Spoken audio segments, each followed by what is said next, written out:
Assalamualaikum warahmatullahi wabarakatuh. Izin masuk, izin memperkenalkan diri. Perkenalkan, nama saya Mutia Azhara Putriansyah dengan NIM 2450191284. Pada kesempatan ini, saya akan mempresentasikan makalah yang berjudul Identifikasi Kandungan Glikosida dan Lipid pada Tanaman Tapak Dara. Makalah ini membahas mengenai kandungan senyawa aktif pada tanaman tapak dara serta peran biosintesisnya dan manfaatnya dalam bidang kesehatan. Lalu di sini ada slide ke-1 yaitu latar belakang. Indonesia dikenal sebagai negara yang memiliki keanekaragaman hayati yang sangat tinggi, khususnya tanaman obat tradisional. Tanaman ini tidak hanya digunakan sebagai tanaman hias, tetapi juga memiliki potensi sebagai obat karena mengandung berbagai senyawa metabolit sekunder. Nah, di antara senyawa tersebut, glikosida dan lipid berperan penting. Glikosida berhubungan dengan aktivitas biologis seperti antioksidan, sedangkan lipid berperan dalam struktur sel dan penyimpanan energi. Oleh karena itu, perlu dilakukan identifikasi kandungan senyawa ini agar pemanfaatannya lebih ilmiah dan tepat. Lalu slide kedua yaitu rumusan masalah. Berdasarkan latar belakang tersebut, terdapat beberapa rumusan masalah. Pertama, bagaimana proses biosintesis glikosida dan lipid pada tanaman tapak dara. Lalu yang kedua, apa saja kandungan senyawa yang terdapat pada tanaman tersebut. Lalu yang ketiga ada apa khasiat yang dimiliki oleh tanaman tapak dara secara tradisional. Dan yang terakhir, bagaimana hasil identifikasi kandungan glikosida dan lipid. Lalu slide ketiga ada tujuan dan pemanfaatan.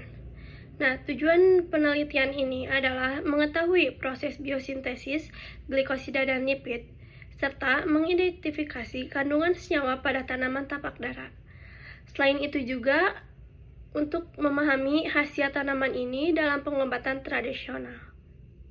Adapun manfaatnya adalah menambah wawasan ilmiah, menjadi referensi penelitian selanjutnya, dan serta mendukung pemanfaatan tanaman herbal secara lebih rasional dan berbasis ilmu pengetahuan. Lalu ada slide keempat yaitu tanaman tapak dara. Nah, tanaman ini memiliki nama ilmiah yaitu Catharanthus roseaus dan termasuk famili Apocynaceae. Nah, tanaman ini memiliki ciri khas berupa daun yang hijau yang mengkilap dan bunga yang berwarna putih, merah muda, ungu. Tapak dara berasal dari Madagaskar. Nah, namun sekarang banyak tumbuh di daerah tropis seperti Indonesia. Selain sebagai tanaman hias, tapak dara juga dikenal sebagai tanaman obat karena mengandung berbagai senyawa aktif yang bermanfaat bagi kesehatan. Lalu ada slide kelima, kandungan glikosida dan lipid. Nah, tanaman tapak dara juga mengandung berbagai senyawa seperti alkaloid, flavonoid, tanin, saponin, glikosida, dan lipid. Glikosida adalah senyawa yang tersusun dari bagian gula dan non-gula. Senyawa ini memiliki aktivitas biologis seperti antioksidan, antimikroba, dan antidiabetes. Sedangkan lipid merupakan senyawa yang tidak larut dalam air, tetapi larut dalam pelarut organik. Lipid berfungsi sebagai cadangan energi, pelindung jaringan, dan penyusun membran sel. Kedua senyawa ini menunjukkan bahwa tanaman tapak dara memiliki potensi sebagai bahan obat alami. Lalu slide ke-6 ada metode identifikasi. Nah, untuk mengetahui adanya glikosida dan lipid, dilakukannya uji fitokimia.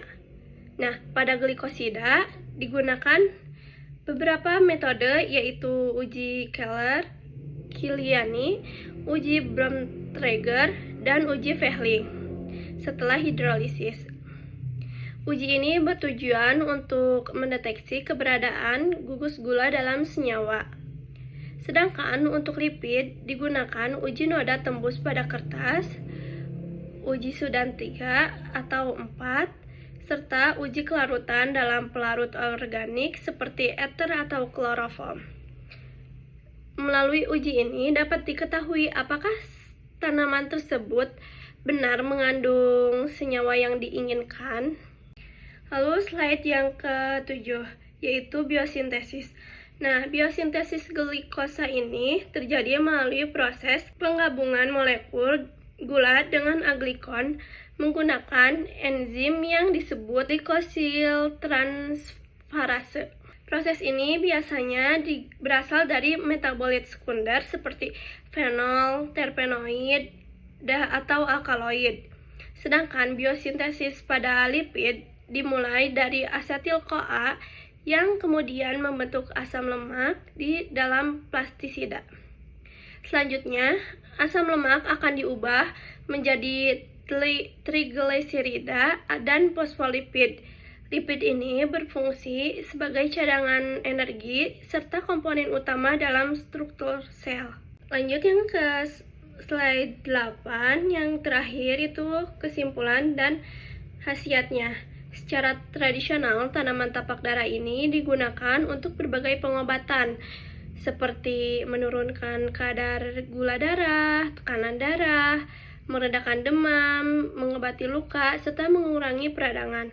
Bahkan senyawa alkaloid seperti fiblastin dan viskristin telah digunakan dalam dunia medis sebagai obat anti kanker. Nah, kesimpulannya, tanaman tapak darah mengandung glikosida dan lipid yang memiliki peran penting dalam aktivitas biologis dan kesehatan. Tanaman ini memiliki potensi besar sebagai obat alami, namun tetap diperlukan penelitian lebih lanjut untuk memastikan keamanan dan efektivitasnya. Demikian presentasi yang dapat saya sampaikan. Mohon maaf apabila terdapat kekurangan. Terima kasih atas perhatiannya. Wassalamualaikum warahmatullahi wabarakatuh.